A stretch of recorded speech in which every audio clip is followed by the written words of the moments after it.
اتفضل. السلام عليكم.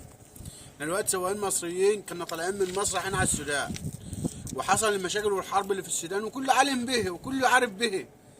تمام. وجينا دلوقتي احنا واقفين بين مصر والسودان وبنحتاج اصحاب البضاعه يرجعونا يعملوا لنا اعاده تصدير ونرجع مصر. عايزين نرجع لبيوتنا واهالينا، احنا مقضيين رمضان بره والعيد بره وما عادش معانا اكل وشرب وكنا تعبانين ومالناش لاقيين علاج ولا احنا لاقيين اكل ولا شرب. يعني احنا بنترجى سياده المسؤولين حد يشوف لنا حل مشكلتنا. احنا تعبنا من اللي احنا فيه. احنا لا مؤاخذه زي انت شايف كده المكان ما فيش نظافه، ما فيش حمامات، بنعمل لا مؤاخذه حماماتنا في الجبل وما فيش حمامات، وبنضيع عليهم عيشنا برضه ولا لاقيين ميه نشرب. احنا مش لاقيين ميه نشرب عشان نشطف. كلام سليم. وبنحتاج اصحاب البضاعه يعملوا لنا اعاده تصدير، ما هم مش خايفين على بضاعتهم. احنا بنحتاج عليهم من بعد العيد، واحنا واقفين هنا من يوم 12 4 واقفين في المحايد هنا، وبنحتاج اصحاب البضاعه يعملوا لنا اعاده تصدير اللي هي شركه كماره.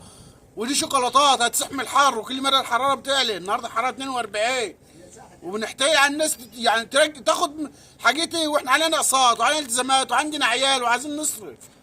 قال مني واحد رخصه عربيات انتهت، اروح فيها بيها فين؟ النهارده عشان ارجع اروح اخش على ظابط واقف يقول لي رخص من تايه يسحبها مني. فالمطلوب من اي مسؤول يشوف مشكلتنا، يشوف حلنا مع الشركات، يكلم الشركات.